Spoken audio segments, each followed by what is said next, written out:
अस्सलाम वालेकुम, मेरा नाम मोहम्मद वकार अतीक है और मेरा ताल्लुक कनेक्ट रियल एस्टेट से है। डीएचसिटी कराची में जब आप 500 गज लेने जाते हैं तो उसमें आपके पास 3 ऑप्शंस आते हैं। उसमें पहला ऑप्शन तो ये है कि अगर आपने प्लॉट लेके फ़ौरन मकाम बनाना है तो आपके पास जो ऑप्शंस आते हैं वो ज़ीरो पर आते हैं। Sector 2D, 3A, 3B, 7D और 6AB, ये वो सेक्टर्स हैं जो डेवलप्ड हैं। आज आप प्लॉट लें, कल मकाम बनाएं। ख़ास तौर पे सेक्टर 3A में 180 के करीब मकान बने हुए हैं और अब वो इंशाल्लाह ताला अन करीब सब के सब मकान आबाद भी हो जाएंगे। वहीं पे फॉरेस्ट्री भी है, वहीं पे डॉ मेडिकल हॉस्पिटल भी है। इसी के साथ साथ अगर हम सेकंड चॉइस की बात करें तो वो सेक्टर 2D है, जिसके बिल्कुल सामने फार्म हाउस आते हैं और ये डेवलप्ड एरिया है। कुछ जगह तो ऐसी है जो हाइट की लोकेशन भी है।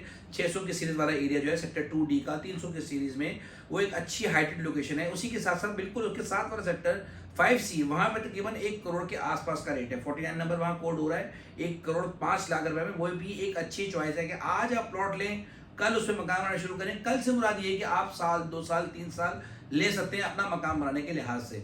अच्छा, अब ये वो लोग आ जाते हैं फिर कि जिन्होंने प्लॉट लेके इन्वेस्टमेंट करनी होती है।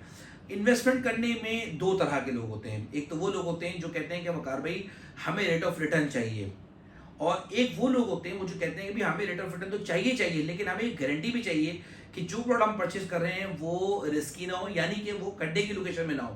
तो इस खड्डे से बचने के लिए वो उस रिस्क फैक्टर को कैलकुलेट करते हुए कम करने के लिए वो डेवलप्ड एरिया को चूज करते हैं। जैसे कि सेक्टर 7D में पूरा कम्युनिटी भी आ रही है, वहाँ पे बहुत बड़ी कम्युनिटी आ रही है, जिसकी वजह से वहाँ डिमांड सप्लाई का मैकेनिज्म थोड़ा सा चेंज हुआ है। 90 से 95 लाख रुपए में आपको एक अच्छा प्लॉट सेक्टर 7D में मिल जाता है। आजकल सप्लाई बहुत शॉर्ट है, अंदर खाती चीज़ें बिक जाती हैं, मार्केट में बिकने के लिए बहुत कम आती हैं। फिर उसके बाद जो हमारे पास ऑप्शन आता है वो सेक्टर 10C का आता है। डेवलपमेंट वहाँ स्टार्ट हो चुकी है, 75 लाख के आसपास प्लॉट है, कोई भी प्लॉट वहाँ कोड नहीं हो रहा। उसके बाद हमारे पास जो ऑप्शन आता है वो सेक्टर 6B, 6A का आता है। 6A भी डेवलप तो है लेकिन 1 करोड़ के बजट में।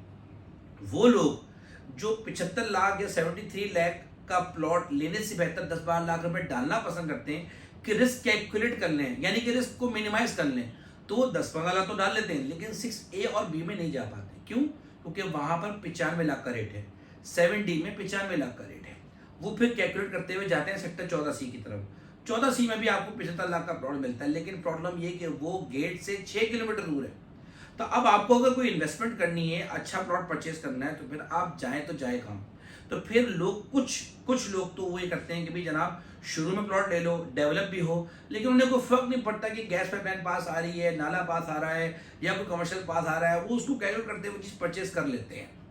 जैसे कि सेक्टर 6A में अगर आज 95 या 93 का रेट है तो उनकी ख्वाहिश होगी कि 80-82 लाख में कोई ना कोई अच्छी चीज़ उनको मिल जाए। तो एक तो उनका रिस्क कैलकुलेट भी हो गया और उनकी इन्वेस्टमेंट भी उतनी लगी जितनी वो लगाना चाह रहे थे। क्योंकि कि आज 75 लाख की अगर आप कोई चीज़ ले रहे हैं तो ये तेजी में 1 करोड़ 25 लाख की थी, और जो 1 करोड़ 25 लाख की आज चीज़ है, जैसे सेक्टर 3A का कोना है, वो 1 करोड़ 75 से 80 लाख का था तेजी में। इट मीन्स कि 1 करोड़ 25 लाख में भी 50 लाख कम हुए, और अगर बढ़ेगी मार्केट तो उसमें भी 50 लाख बढ़ेंगे। तो जो 1 करोड़ 25 की चीज़ 75 की हुई, अगर वो भी बढ़ेगा तो 50 लाख डलेंगे। तो रेट ऑफ रिटर्न अगर देखा जाए तो 75 लाख वाले आइटम में ज़्यादा है। अगर आपको इन्वेस्टमेंट करनी है तो फिर आप इस तरह से कैलकुलेट कर रहे होते हैं। अब आप किन लोगों में शामिल हैं, आपको इन्वेस्टमेंट किस तरह की करनी है, मुझसे पूछते हैं तो मैं कहता हूँ भाई 72 लाख रुपए में जो चीज़ मिले सेक्टर 10C में, 10D में, 9D में, 12C में जो चीज़ मिले परचेज कर लो।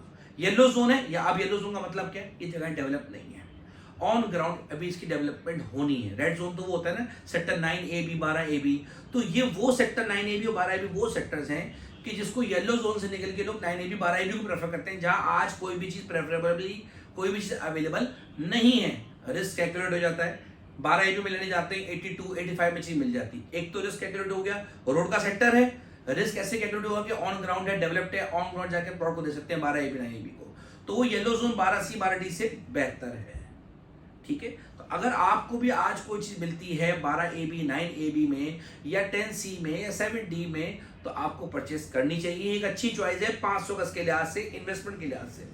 अच्छा, एक और बात आपको पता चलूं जाते जाते कि आज कोई भी बंदा शॉर्ट टर्म के लिहाज से परचेज नहीं कर रहा। कई ऐसे ब्रोकर्स बहरिया की एनओसी को लेकर आपको ये गलत मशवरा देंगे कि भाई एनओसी चली गई है तो डीएचटी कराची में तेजी आ जाएगी। ऐसा कुछ नहीं है, ऐसा कुछ भी नहीं है। और इसके साथ साथ यहाँ पर एनओसी कैंसिल होने के बावजूद जो बेडों का 500 गज का परचेजर था, मकान का परचेजर था, वो अभी तक यहाँ पे रिफ्लेक्ट उसने नहीं किया है।